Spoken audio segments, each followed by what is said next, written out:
ब्राह्मण भोजन किसको कराया जाए? तो ब्राह्मण भी जो सतपात्र हो उसी ब्राह्मण को भोजन कराना चाहिए। जिस ब्राह्मण का आहार विहार ठीक न हो उस ब्राह्मण को खिलाने का कोई फायदा नहीं।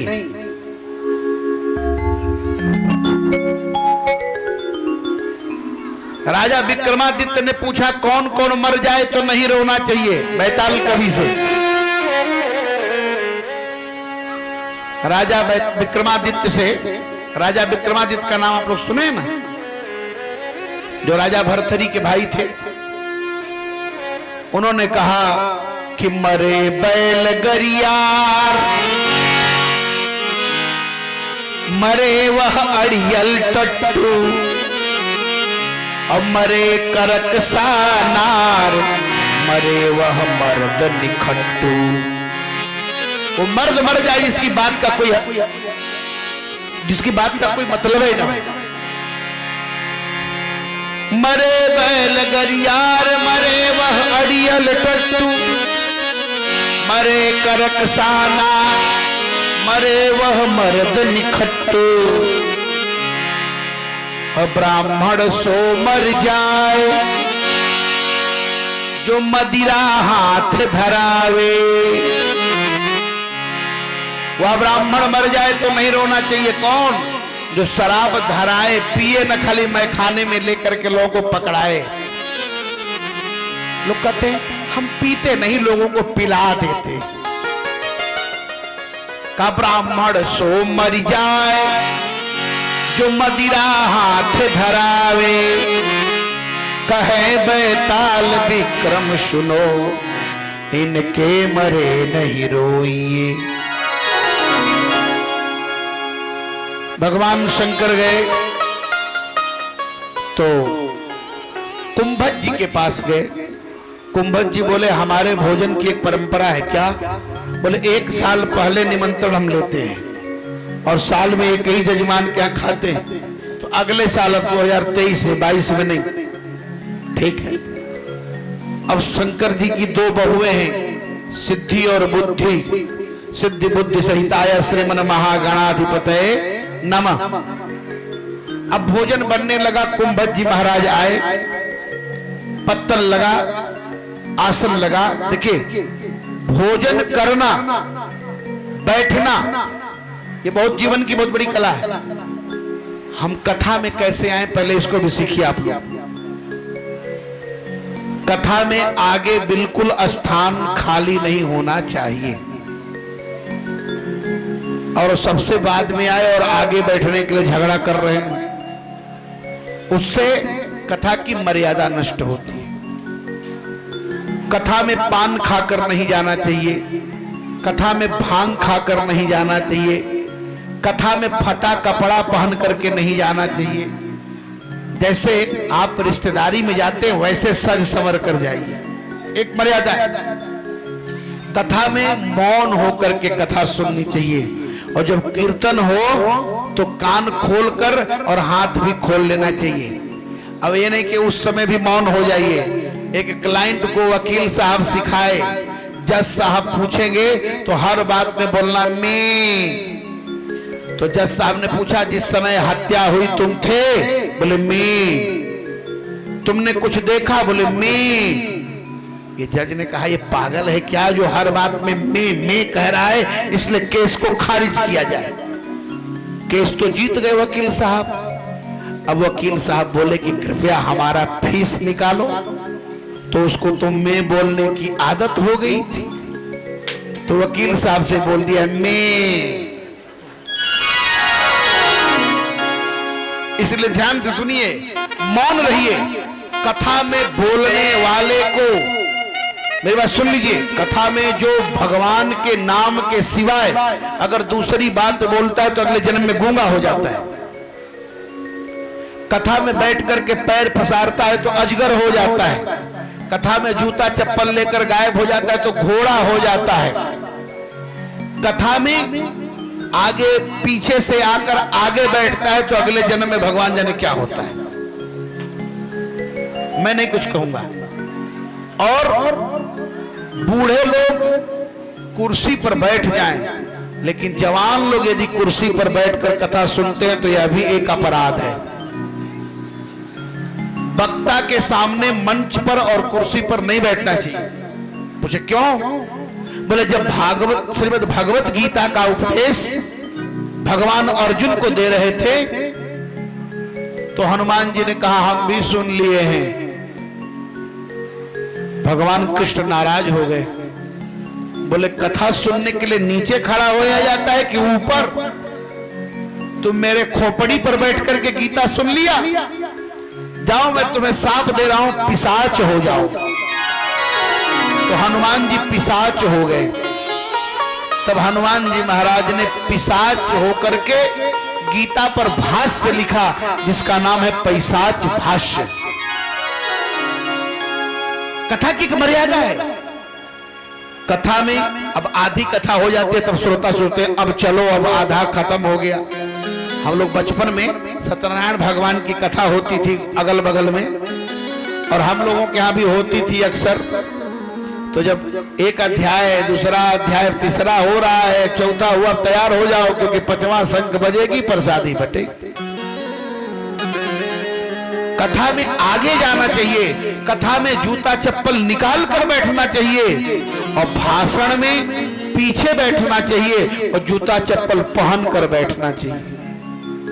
कब नेताजी भड़काऊ भाषण बोलेंगे और कब पुलिस लाठी चार्ज करेगी इसका कोई गारंटी नहीं है। कहीं जूता खोजने के चक्कर में पड़े तो 2-4 डंडा हुई पिटकंड पर पड़ जाएगा। ध्यान रखिए, एक मर्यादा। कुंभज जी महाराज को बुलाया, अगले साल भोजन करने आए। कुंभज ऋषि सब भोजन कर गए, ध्यान से सुने। अंत में भोजन बचा ही नहीं। माता पार्वती घबरा गई। शंकर जी ने भी आंखें बंद कर ली, चलो कोई बात नहीं है। इसको मना किया था, अपने मन की कर रही है। अरे भैया अभी यहां क्यों ले आए? उसकी एक मर्यादा है। तुम लोग ऑर्केस्ट्रा समझ लिए हो क्या?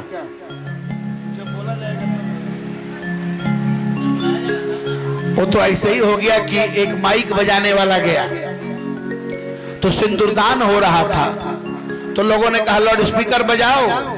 तो कैसेट बजा रहा था कि 2 हंसों का जोड़ा बिछड़ गया। रे गजब भयो रामा जुलम भयो। अब इधर बताइए सिंदूरदान हो रहा है तो 2 हंसों का। इसलिए देश काल परिस्थिति का ध्यान रखना चाहिए। कुंभज जी महाराज जब भोजन करने लगे, भाई गुप्तेश्वर जी तो बहुत पीछे बैठ गए हैं, आप कोई बात नहीं आगे आइए। तो निवेदन कर रहा था कि जब शिव जी समाधि में बैठ गए, शिव जी को समाधि लग गई, और जब शिव जी को समाधि लग गई तो माता पार्वती ने कहा समाधि तोड़ो, पंडित जी नाराज हो जाएंगे तो दोनों को श्राप दे देंगे। देखिए ब्राह्मण यदि श्राप दे दे तो भगवान भी उसको टारने वाला नहीं है। लेकिन कौन ब्राह्मण? आपन तेज सभारो आपे, तीनों लोग हाकते काप। अब जजमान कहाँ जाना है? तो बोले हम तो कुछ नहीं खाते, लहसुन प्याज भी नहीं खाते, और अपने घर खूब रगड़ रहे हैं। उनके श्राप से क्या होगा? जो यज्ञ जब तप नियम में रहता है, तपबल विप्र सदा वरियारा, इनके कोप न को रखवारा।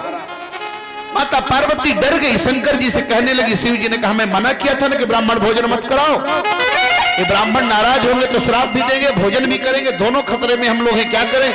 ध्यान किया भगवान विष्णु का। बोले हमारी पत्नी नारद के चलते हमको खतरे में डाल दी है। विष्णु भगवान ब्राह्मण बनकर आ गए। बोले माता जी भोजन कराओ। मैया ने कहा अरे भैया एक केस तो फाइनल नहीं हुआ, दूसरा फिर हाजिर है, अभी एक का तो काम ही नहीं फाइनल हुआ।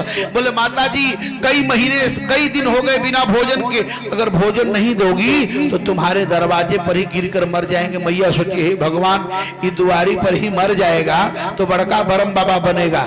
एक बाबा जी थे, वो नदी के उस पार सतुआ खा रहे थे और सतुआ अटक गया तो मर गए। तो लग रहे थे इस पार वाले को, काहे भैया लग रहे हो? बोले हम सतुआ ब्रह्म हैं। काहे लग रहे हो? बोले हम सतुआ अटक गया तो मर गए। तो लोगों ने पूछा काहे भैया ऐसा करो? तो इस पार था।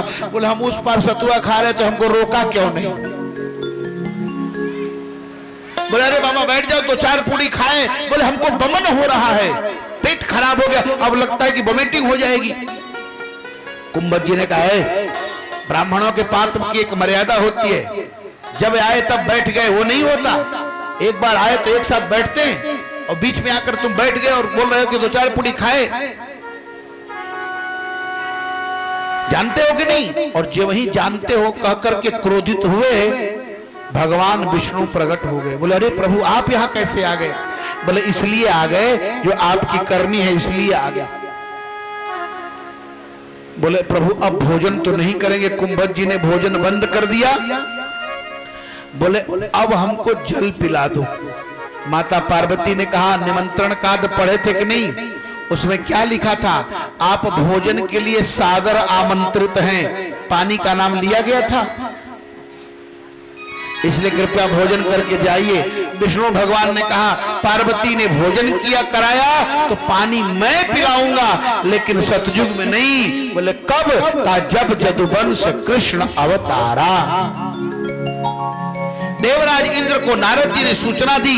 नारद जी के कहने पर देवराज इंद्र ने प्रलयकालीन मेघों को आदेश किया, 7 पर्वत आदि मेघों को ऐसी वर्षा बरसाओ कि विश्व के मानचित्र से ब्रज का नाम समाप्त हो जाए। जब वर्षा होने लगी, ब्रजवासियों का घर गिरने लगा, तब भगवान कृष्ण के सामने ब्रजवासियों ने जाकर कहा भगवान अब हमारी रक्षा कौन करेगा? भगवान ने कहा जिसकी पूजा की है वही करेगा, चलो गोवर्धन के पास। सब गोवर्धन के पास गए। भगवान ने कहा आंखें बंद करके कहो हे गोवर्धन हमारी रक्षा करो। जब वही ऐसा सब कह रहे थे, उसी समय भगवान ने इत्युत्तैकेन हस्तेन कृत्वा गोवर्धनाचलं दधार लीलया कृष्ण छत्राकमिव बालक। जैसे गोबर छत्ते को कोई बच्चा उखाड़ लेता है, बरसात का गोबर छत्ता, उसी गोबर छत्ता का आजकल नाम पड़ा है मशरूम। हाँ, गोबर छत्ता को भगवान ने उखाड़ लिया।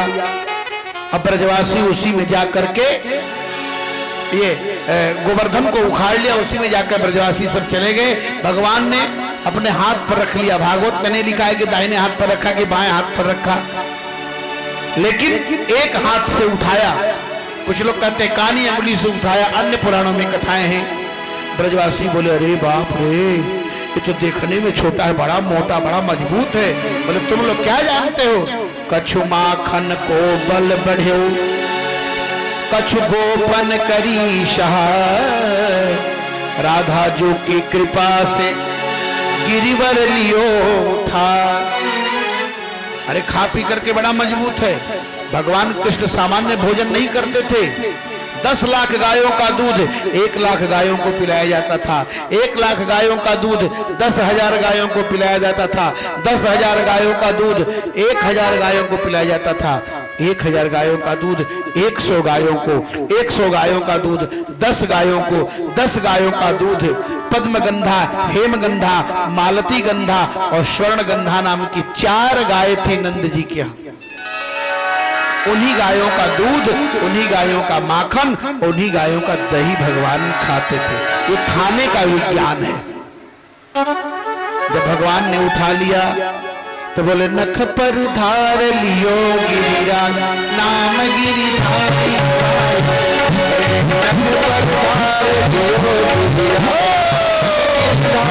पायो है, धारी पायो है, नाम गिरिधारी पायो है, धारी पायो है, नाम गिरिधारी पायो है, नख पर धार लियो गिरिराज नाम गिरिधारी पायो है, नख पर धार लियो गिरिराज नाम गिरिधारी पायो है, नख पर धार लियो गिरिराज नाम गिरिधारी पायो है, नख पर धार लियो गिरिराज नाम गिरिधारी। प्रेम से बोले गिरिराज धरण भगवान की जय। गोवर्धन धारण करके इंद्र के अभिमान का भगवान ने वर्धन किया। देखिए मनुष्य के सामने आपका अभिमान चलेगा, पर भगवान के सामने अभिमान चलने वाला नहीं है। भगवान श्री कृष्ण ने गोवर्धन धारण किया, इंद्र ने नंदिनी गाय के साथ भगवान की स्तुति की और भगवान को स्नान कराया दूध से, तो भगवान का नाम गोविंद पड़ा। प्रेम से बोले गोविंद भगवान की जय। इसके बाद प्रभु ने अपना धाम दिखाया। भगवान और उनके पिताजी एकादशी का व्रत कर रहे हैं। अब कुछ लोग व्रत के नाम पर बीमार हो जाते हैं। वैष्णव को तो एकादशी हो रहना ही चाहिए, और जो एकादशी नहीं रहते हैं उनको एकादशी के दिन चावल नहीं खाना चाहिए। अगर रोटी खा लिए तो भी व्रत मान लिया जाता है। एकादशी के व्रत में भगवान श्री कृष्ण और उनके पिता, लेकिन एक गलती हो गई। क्या? बोले रात को स्नान करने चले गए यमुना में, नंद जी को वरुण लोक ले गए वरुण के दूत। इसका मतलब क्या है? रस के चक्कर में पड़ेंगे तो वरुण लोक ही जाना पड़ेगा। एकादशी के व्रत में गाजर, मूली, गाजर के हलवा को मांस की श्रेणी में रखा गया है। किसी भी व्रत में गाजर का हलवा नहीं खाना चाहिए, किसी भी व्रत में। गाजर, मूली, चुकंदर, खीरा, नेनुआ, लौकी, भिंडी, कोहड़ा, ये सब वर्जित है। व्रत में बार बार फलाहार नहीं करना चाहिए, ये भी वर्जित है। एक बार में फलाहार करना चाहिए बस। और एकादशी व्रत में रात को फलाहार नहीं लेना चाहिए, सूर्यास्त के बाद। कल एकादशी थी कि परसों थी? कल थी ना? अभी बीती है एकादशी कल। अब कल एकादशी थी। मुखिया जी एकादशी थी कि द्वादशी थी हमको तो पता ही नहीं चला। हमारे चौबे जी इतना लेकर आए, हमने कहा भैया हम तो एकादशी को खाते नहीं। इस तरह से भी शाम को मैं भोजन कभी करता ही नहीं हूं, और एकादशी में तो बिल्कुल नहीं। सूर्य अस्त हो गया तो जल भी नहीं पीता, एक नियम है। हमारे दादाजी 77 वर्ष तक 24 एकादशी की, 77 वर्ष तक। 97 वर्ष की उम्र में उनका देहांत हुआ। 1942 में BHU से MA किए थे। ये परंपरा है। व्रत करने से तेज बढ़ता है। आज लोग डाइटिंग पर चल रहे हैं। ये डाइटिंग आज के चक्कर में क्यों है? आप केवल व्रत रहिए, कम भोजन करिए, स्वस्थ रहेंगे। जितना कम खाएंगे, वेद कह रहा है हित भुक, मित भुक, रित भुक, असात भुक। हित भुक, हितकर भोजन करना चाहिए। मित भुक, थोड़ा खाना चाहिए। रित भुक, अच्छा खाना चाहिए। और असाक भुक, बहुत ज्यादा साग और सब्जी भी नहीं खाना चाहिए। ये आयुर्वेद का सिद्धांत है। असाक भुक कहने का मतलब है 4 महीने तक विशेष रूप से साग का सेवन नहीं करना चाहिए। आषाढ़, सावन, भादो और कुआर। सावन में साग, भादो में दही, आश्विन में दूध, ये सब नहीं लेना चाहिए। सारा विज्ञान है हमारे यहाँ, हम विज्ञान को डिफाइन नहीं कर पा रहे हैं। ये हमारा सबसे बड़ा दुर्भाग्य। लोग सोचते हैं ये सब विज्ञान पंडित जी लोगों का बना है, पंडित जी लोग माने। अरे पूरे राष्ट्र के कल्याण के लिए बनाया है, किसी पंडित ने नहीं बनाया। वेदव्यास जी पंडित थोड़ो थे। वेदव्यास जी का इतिहास पढ़िएगा तो आपको पता चले। भगवान श्याम सुंदर रासलीला करने जा रहे हैं। भागवत का प्राण है रास पंचाध्यायी। मैं कुछ ही मिनट में रास पंचाध्यायी को प्रणाम करूंगा, क्योंकि बड़ा ही कठिन और गंभीर विषय है। रास का मतलब क्या है? रास कहते किसे हैं? जो रस से भरा हो, उसी का नाम रास है। सीधा समझिए। जीवन में हर कार्य रास है। भक्ति मार्ग के अनुसार हर भक्त के जीवन का सुनहरा सपना ही रास है। ज्ञान मार्ग के अनुसार हर भक्त के जीवन का, हर शास्त्रों का दर्शन और उनका अध्ययन ही रास है। कर्म मार्ग के अनुसार दुनिया के सभी शुभ कर्म ही रास है। शुभ कर्म, अशुभ कर्म नहीं। इसीलिए कहा गया वर्क इज वर्शिप, कर्म ही पूजा है। भगवान ने रासलीला किया, कब किया? शरद पूर्णिमा को। शरद पूर्णिमा कब आती है? विजयादशमी के 5 दिन बाद, जिसको आश्विन कहते हैं, कुआर भी कहते हैं। अब आजकल के बच्चे तो कुआर भी भुला गए, इतना कॉन्वेंटेड हो गए हम। ऐसी हमारी शिक्षा प्रणाली हो गई है कि हम सावन भादो आश्विन भूल गए, केवल नवंबर दिसंबर ही याद है। अब भगवान श्री कृष्ण ने रासलीला प्रारंभ की, बांसुरी बजाई।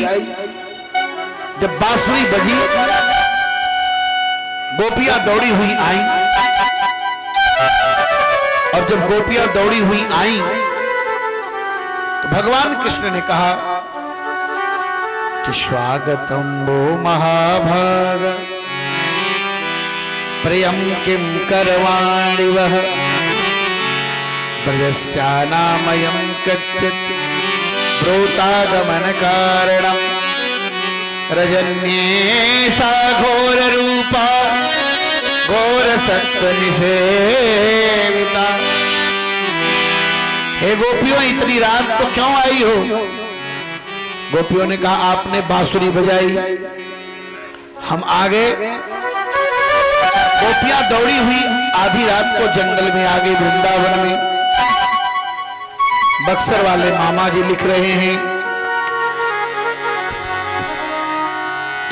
ओ मुरलिया हरि की,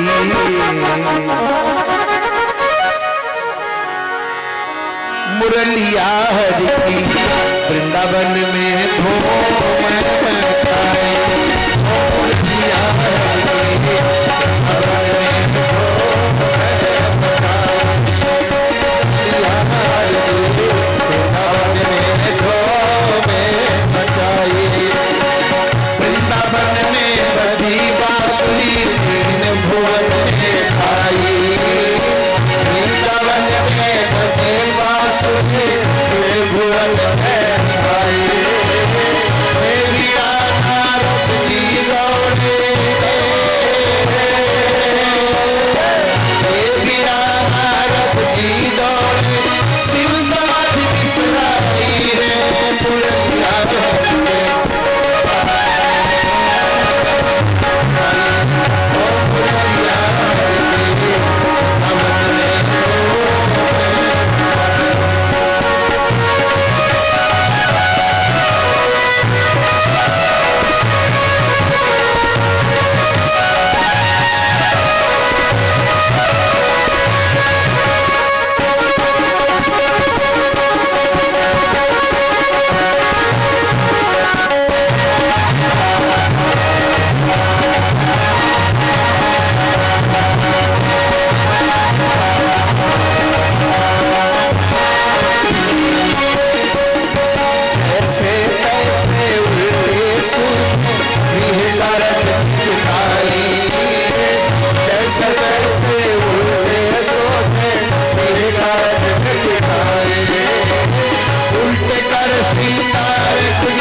ससुर को भूसी। गोपियों की मति इतनी बाउर हो गई कि गाय को देने वाला जो भूसा था वो ससुर को दे दिया।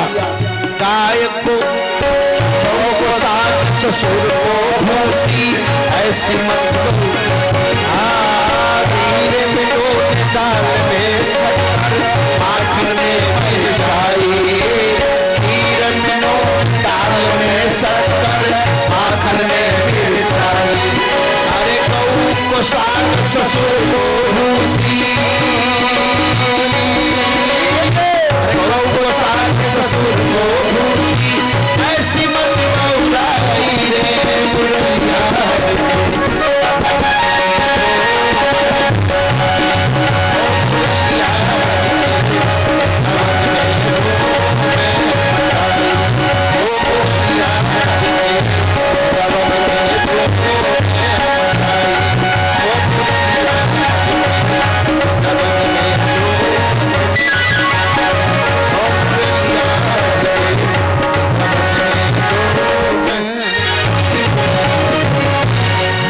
बांसुरी बजी, गोपियां आई। भगवान ने कहा सुनो, इतनी रात को आई हो अच्छी बात नहीं, अपने अपने घर जाओ। गोपियों ने कहा बुला लिया और भगा रहे हो। भगवान ने कहा अपने पति की सेवा करना स्त्री का सबसे बड़ा धर्म है। गोपियों ने कहा अरे श्याम सुंदर, आपसे बड़ा पति कौन हो सकता है। भगवान ने गोपियों को कहा जाओ घर से ही ध्यान करना, हम तुम्हें मिलेंगे। नहीं मानी गोपियां, रोने लगी। तब भगवान कृष्ण गोपियों के साथ रास किए। रास का मतलब जीवात्मा और परमात्मा का मिलना। भगवान रास क्यों किए? क्योंकि कामदेव का मन बड़ा बढ़ गया था। ये कामदेव महात्माओं को बड़ा परेशान करता था। देवर्षि नारद जी से कहा मैं पूरे दुनिया को जीत लिया हूं, इसलिए मैं अपने नाम के आगे विश्व विजयी शब्द लिखना चाहता हूं। नारद जी ने कहा दुनिया को तो जीत लिया, लेकिन अभी एक नंद का छोरा है, बिना उसको जीते तो विश्व विजय नहीं हो सकता। उधर कामदेव को कह करके इधर भगवान शिव, भगवान कृष्ण के पास आ गए। बोले कामदेव आपको चैलेंज कर रहा था। अच्छा, काम की वृद्धि कहां होती है? काम की वृद्धि होती है एकांत स्थान में, नदी के किनारे में, ठंडे जगह पर, सुंदर संगीत, रात्रि का समय और आकाश में चंद्रमा, इससे काम बढ़ता है। भगवान ने कहा तुम आकर के व्यवस्था बनाते हो, मैं व्यवस्था बनाकर बैठा। अब कोई पूछने वाला नहीं हो, कोई देने वाला नहीं। 1 रुपया बोले हम त्यागी बाबा है। अच्छा, अरे भाई कोई देने वाला नहीं, त्यागी बनो। जब कोई देने ही वाला नहीं तो त्यागी बने रहो दिन भर। कौन पूछने वाला है तुमको? बोले महाराज मैंने ऐसे ही लोग हैं। बोले हमारा तो फलाहार चल रहा है। अरे अन्न से भेंट नहीं हो रहे तो फलाहार न चलेगा, नहीं तो व्रत चलेगा। क्या चलेगा? कोई देने वाला नहीं। भगवान कृष्ण ने सारी व्यवस्था बना के बैठ गए, और जब बैठ गए कामदेव आया। भगवान कृष्ण से कहा मैं युद्ध करूंगा। भगवान कृष्ण ने कहा देखो भाई, युद्ध तो करोगे लेकिन एक शर्त रहेगी, अगर युद्ध में तुम हार जाओगे तो मेरे बेटे बनोगे, लेकिन यदि मैं हार जाऊंगा तो तेरा बेटा बनूंगा, याद रखना। कामदेव तो शंकर जी की समाधि तोड़ दिया था, विश्वामित्र की तो हालत खराब कर दिया। नारद जी जैसे महात्मा पर जब काम का आक्रमण हुआ तो माला फेंक करके बाला के चक्कर में पड़ गए। एक बात याद रखिए, दुनिया में भगवान को छोड़कर आपको कोई बचाने वाला नहीं है। कधरी न कहूं धीर, सबके मन मन से जे राखे रघुबीर, ते उबरे ते ही काल महा। भगवान जिसको बचाता है वही बचता है, और भगवान जिसको नहीं बचाता वो बचने वाला नहीं है। अब भगवान कृष्ण पर कामदेव का प्रभाव तो नहीं हुआ, पर गोपियों पर भगवान काम का प्रभाव हो गया। परिणाम क्या हुआ? गोपियों के मन में एक अभिमान आ गया। एक गोपी को मान आया और गोपियों को अभिमान आ गया। और जब अभिमान आया तो भगवान गोपियों के बीच से नाचते नाचते ही अंतर ध्यान, जहां अभिमान हुआ कि भगवान वहां से गायब हो। याद रखिए, कल मैंने निवेदन किया था कि ज्ञान का मतलब है अभिमान की शून्यता। जहां अभिमान है वहां ज्ञान है ही नहीं। और जहां समता है, शालीनता है, सरलता है। देखिए, सरल होना बड़ा कठिन है, याद रखिए। अभिमानी होना सरल है, लेकिन सरल होना बड़ा कठिन है। और जब सरल होंगे तो जानते हैं क्या होगा? स माने सीता, र माने राम, ल माने लक्ष्मण। जिस दिन आप सरल हो जाएंगे, सीता राम लक्ष्मण की आप पर कृपा हो जाएगी। सरल का मतलब है सौम्य होना, सब कुछ जानते हैं फिर भी सामान्य होना। ये बहुत बड़ी बात है। गोपियों के अंदर अभिमान आया, भगवान अंतर्ध्यान हुए। गोपियों ने भगवान को खोजा, जब नहीं मिले तो रोने लगी। रोने से भी जब नहीं मिले तो गोपियों ने गाया। उस गीत का नाम है गोपी गीत। मैं आपको पूरी भागवत सुना रहा हूं, उसमें कहीं कटिंग नहीं हो रही है। गोपी गीत गाया। एक श्लोक हम लोग गाएंगे, एक श्लोक केवल, इसके बाद फिर हम लोग आगे बढ़ेंगे। जयति देविकं जलमला रथ सयत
बढ़ गई, प्रकट हो जा। मुकुट की चटक लटक बीच कुंडल की, भौं की मटकने के आखिर दिखाए जा। ए हो बनवारी बलिहारी में तुम्हारी गैल आए फिर गायन अदिल सुजान रूप सील के निधान खाना। बंसी को बजाए तन तपन बुझाए जा।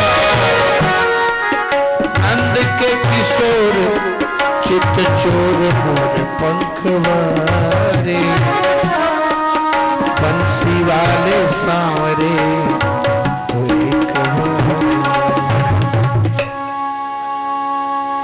हे श्याम सुंदर एक बार आजा।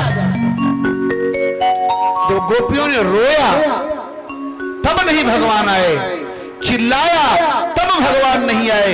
जब गोपियों ने गाया तो भगवान आ गए। इसलिए भगवान कहते नाहम बसामि वैकुंठे योगिनाम हृदय न च मदभक्ता यत्र गायन्ति तत्र तिष्ठामि नारद।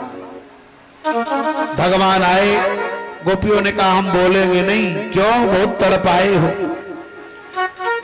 भगवान और गोपियों का संवाद हुआ। गोपियों ने कहा क्या, भगवान ने पूछा क्या चाह रही हो? और फिर से नाचेंगे।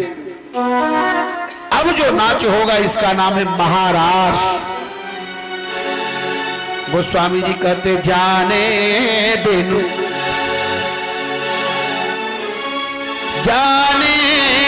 न होई प्रतीति, और बिनु प्रतीति होई नहीं प्रीति। असो जाने जय देव जनाई, अजानत तुम ही होई। जानत तुम ही होई जाई। यही है महाराज। महाराज का मतलब जीव की सत्ता ब्रह्म में जाकर विलय हो जाए। जहां पानी रहे ही नहीं, केवल दूध ही दूध हो जाए। दूध और पानी जब तक अलग है तब तक जीव और ब्रह्म है, और जब वही दूध में पानी मिला वो पानी भी दूध हो गया। ये इसी का नाम महाराज है। जानत तुम ही होई जाए। आइए भगवान आज नाचने जा रहे हैं। कितनी गोपियां हैं? का 33 करोड़ गोपियों का एक रासमंडल है, और एक गोपियों पर 2 कृष्ण हैं, और 33 रासमंडल बना। बोले इतनी गोपियां आई कहां से? बोले महाराज ये मिथिला की स्त्रियां हैं जो राम जी की सुघराई को देखकर मोहित हो गई थी। अच्छा, ये जनकपुर की देवियां हैं, दंडकारण्य के महात्मा हैं, कौशल देश की रानियां हैं। अच्छा महाराज, आइए हम लोग महाराष्ट्र में प्रवेश करते हो। ऐसी मस्ती ऐसी बंशी बजाई, ऐसी मस्ती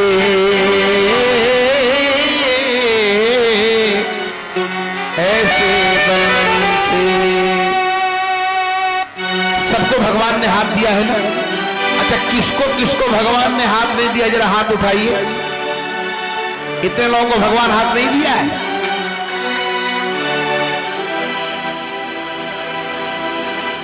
अरे भाई, हाथ जिसको दिया है वो हाथ उठाए। देखिए, कुछ स्वतंत्रता संग्राम सेनानी जेल में बंद थे, तो उसी में एक घोड़ा चुराने वाला भी बंद था। लेकिन भगवान की कृपा हुई तो उन स्वतंत्रता संग्राम सेनानियों में वो घोड़ा चुराने वाला भी स्वतंत्रता संग्राम सेनानी हो गया, पेंशन लेने लगा। बोले चुराया था घोड़ा, जेल में बंद था घोड़े के एक्ट में, लेकिन हुआ कि आंदोलन में बंद है। भगवान की कथा में भाव कुभाव अनक आलसहूं, नाम जपत मंगल दिशी दसहूं। सब दोनों हाथ खोल करके ऐसी मस्ती ऐसी बंसी बजाई सामने, ऐसी बंसी बजाई सामने, ऐसी बंसी बजाई सामने, मेरी सुर से आई सामने। मैं दीवानी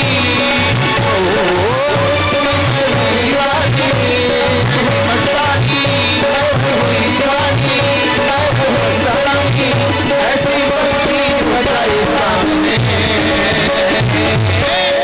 बंसी बंसी ऐसी मस्ती बजाई सामने, ऐसी बंसी बजाई सामने, मेरी सुर से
बधाई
शरणागत होकर भगवान के शरण में भगवान बैठे हुए हैं, दोनों हाथ ऊंचे करके अभी सभी सब अपने हाथ ऊंचे करें।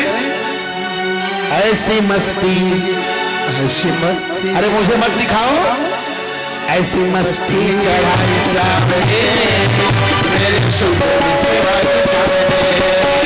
ऐसी मस्ती चढ़ाई सामने मेरे सुबह से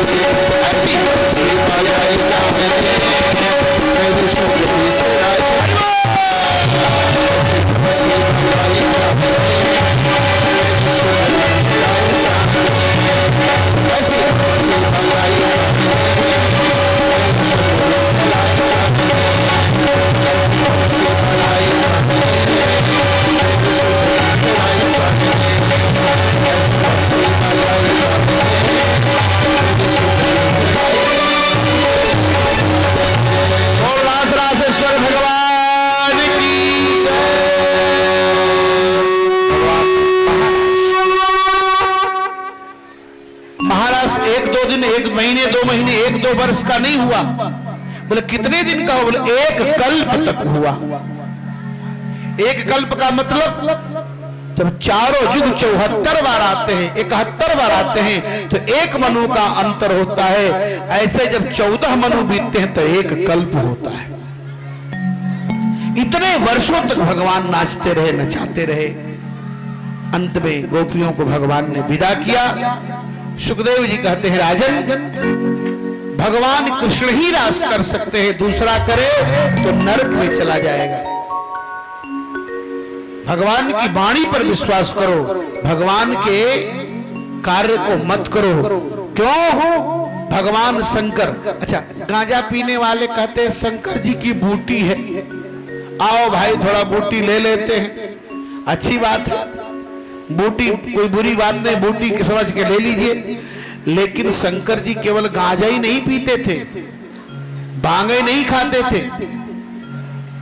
अगर गांजा भांग आपकी दृष्टि में पीते हो तो शंकर जी जहर भी पीते थे। और बहुत बड़े शिव भक्त है तो एक तो सल्फास की टिकिया जरा खाकर बताइए। शंकर जी आपकी खोपड़ी पर आते हैं, ये भूत प्रेत वाले नहीं बोलते, हम दुर्गा जी बोल रहे हैं। कौन बोल? हम शीतला माई बोल रहे हैं, नहीं बोलते सब भूत खेलने वाले। अरे भाई जब सब बोल रहे हो तुम ही, तो शंकर जी बोल रहे हो तो थोड़ा जहर पचा कर देखे कहां शंकर जी हैं। इसलिए भगवान शिव जो कर रहे हैं, भगवान कृष्ण जो कर रहे हैं, वो हमें करने की आवश्यकता नहीं है। फलश्रुति विक्रीडितम प्रतिपदो वरिदंत विष्णु श्रद्धान्वितो शुणयाद यथवर्ण यद्या भक्तिम पराम भगवतीम प्रतिलभ्य कामा हृदरो तवाश्र पहिनो त्यचिरेण धीरः। भागवत की कथा में रासलीला की कथा सुनने पर हृदय की बीमारी समाप्त हो जाती है। हृदय की बीमारी क्या है? काम, क्रोध, लोभ, मोह, इसकी निवृत्ति हो जाती है। शंखचूड़ और सुदर्शन का उद्धार किया। जुगल गीत का वर्णन वाम बाहुक वाम कपोलो बलकित अधरापित वेणु कोमलांग्री गोप्य हीरेत यत्र मुकुंद, ऐसा वर्णन किया। इसके बाद देवर्षि नारद कंस के यहाँ आए, कंस को सारी घटना बता दिए। कंस वसुदेव जी को मारने चला, बोले इनको मारकर क्या करोगे? तब कंस ने कृष्ण बलराम को मारने के लिए धनुष यज्ञ का आयोजन किया। धनुष की बड़ी महिमा है, महाराज जी आपको सुनाएंगे धनुष के विषय में, इसलिए मैं धनुष को प्रणाम करके आगे बढ़ रहा हूं। धनुष अहंकार है, जब तक अहंकार नहीं जाएगा तब तक भगवान मिलने वाले नहीं है। टूटत ही धनु भयउ, जब तक धनुष नहीं टूटता तब तक भगवान के गले में भक्ति माला नहीं पहनाती। जब तक अहंकार नहीं जाता तब तक भक्ति भगवान का वर्ण नहीं कर पाती है। अब इसके बाद अक्रूर जी आए, भगवान को ले गए। भगवान ने वहां जाकर के मथुरा भगवान गए। 11 वर्ष 55 दिन की उम्र में भगवान कृष्ण मथुरा चले गए। वहां जाकर 11 वर्ष 57वें दिन की उम्र में भगवान ने कंस को मार दिया। भगवान कंस का उद्धार किए, कंस का उद्धार किए। भगवान का जनेऊ संस्कार हुआ, यज्ञोपवीत। आपको पता होना चाहिए, औरंगजेब ने जब आक्रमण किया था देश पर, तो 40 किलो जनेऊ जब उतरवा लेता था तब वो जल पीता था। कितना? उस समय सभी हिंदू जनेऊ पहनते थे।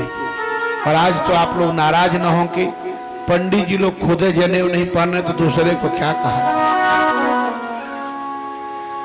ब्राह्मण क्षत्रिय वैश्य तीनों को जनेऊ पहनने का अधिकार है, शास्त्र में लिखा है। और आजकल तो लोग कोट के ऊपर थोड़ी देर के लिए जनेऊ पहन लेते हैं, कुर्ता के ऊपर फिर ये वही हुआ बस टांग देते। जैसे कुछ लोग नकली ब्राह्मण अपने को साबित कर रहे हैं कि हम इसी देश के रहने वाले, हमको ब्राह्मण समझो। क्यों? बोले हमारे पूर्वज 70 साल तक राज्य किए, हम यहीं के ब्राह्मण हैं। कैसे ब्राह्मण हो भाई? बोले जनेऊ पहन ले तो हम ब्राह्मण हो? नहीं, लेकिन जनेऊपवीत पहनना चाहिए। हर सनातनी को भगवान का जनेऊ संस्कार हुआ। इसके बाद भगवान को पढ़ने शिक्षा बहुत आवश्यक है, लेकिन आजकल लोग शिक्षित कम हो रहे हैं, जानकार ज्यादा हो रहे हैं। आजकल शिक्षित नहीं हो रहे बल्कि साक्षर हो रहे हैं। ज्ञानी और जानकारी में अंतर है। ज्ञान जो है वो टंकी का पानी नहीं है, कुएं का पानी है। जानकारी टंकी का पानी है। ज्ञान खर्च करने पर बढ़ता है, जानकारी खर्च करने पर खत्म हो जाता है। आज हम जानकार हो रहे हैं, आज हम ज्ञान नहीं प्राप्त कर रहे हैं, हमारा सबसे बड़ा दुर्भाग्य है। भगवान सांदीपनी के यहाँ गए उज्जैन, और वहां जाकर के गुरु के पुत्र पुनर्दत्त, सांदीपनी के पुत्र का नाम था पुनर्दत्त, उनको गुरु दक्षिणा दिए, गुरु जी से आशीर्वाद लिए।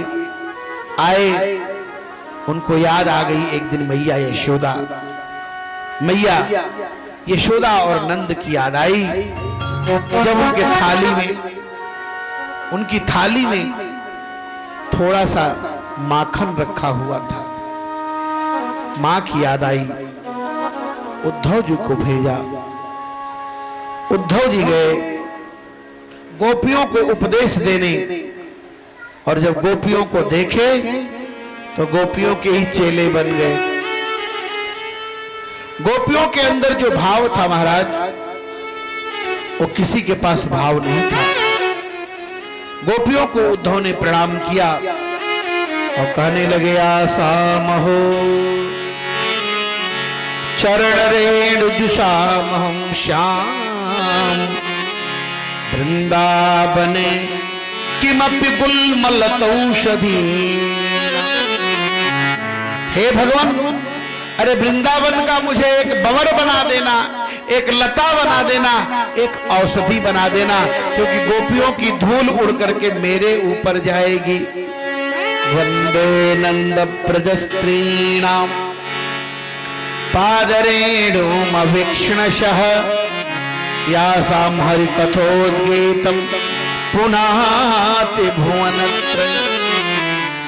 नंद जी और गोकुल ब्रजवासी गोपियां सबको प्रणाम करके उद्धव जी लौट गए। भगवान कृष्ण जरासंध के भय से द्वारिका नाम की नगरी बसाए। देवी भागवत में आता है कि द्वारिका पूरी पहले से बसी थी, भगवान ने जीर्णोद्धार कराया। लेकिन श्रीमद् भागवत में आता है कि जब 17 बार आक्रमण किया जरासंध, तो 18वीं बार भगवान युद्ध के बीच से भाग गए, क्योंकि दो दो लोग एक साथ लड़ने लगे, एक तरफ कालेवन और दूसरी तरफ जरासंध। जब भगवान युद्ध के बीच से भगे तो उनका नाम रणछोड़ हो गया। प्रेम से बोले रणछोड़ भगवान की। द्वारिका में विराजे, रेवत की पुत्री रेवती से भगवान के बड़े भाई बलराम जी का विवाह हुआ। लेकिन भगवान भीष्मक सुता राक्षसेन विधानेन, राक्षसेन विधानेन, भगवान का राक्षस विधि से विवाह हुआ। जरा ये कथा सुनाइए महाराज। राक्षस विधि का मतलब क्या होता है? जिस विवाह में कन्या चुरा ली जाए। गंधर्व विवाह 8 प्रकार के विवाह होते हैं, उसमें एक राक्षस विवाह भी है, एक पिशाच विवाह है, जिसमें कन्या को मार पीट करके विवाह किया जाए, वो पिशाच विवाह है। और जिसमें कन्या को लेकर 9 2 11 हो गए, वो राक्षस विवाह है। विवाह की तैयारी हुई। भगवान भीष्मक सुतान रुक्मिणी रुचिनानना, कहते हैं राजा सिद्ध भीष्मको नाम विदर्भाधिपतिर्महा। विदर्भ देश में भीष्मक नाम के एक राजा थे, जिनके 5 बेटे थे, एक बेटी है जिसका नाम है रुक्मिणी। महाराज जी बोल रहे थे, हम सुन रहे थे।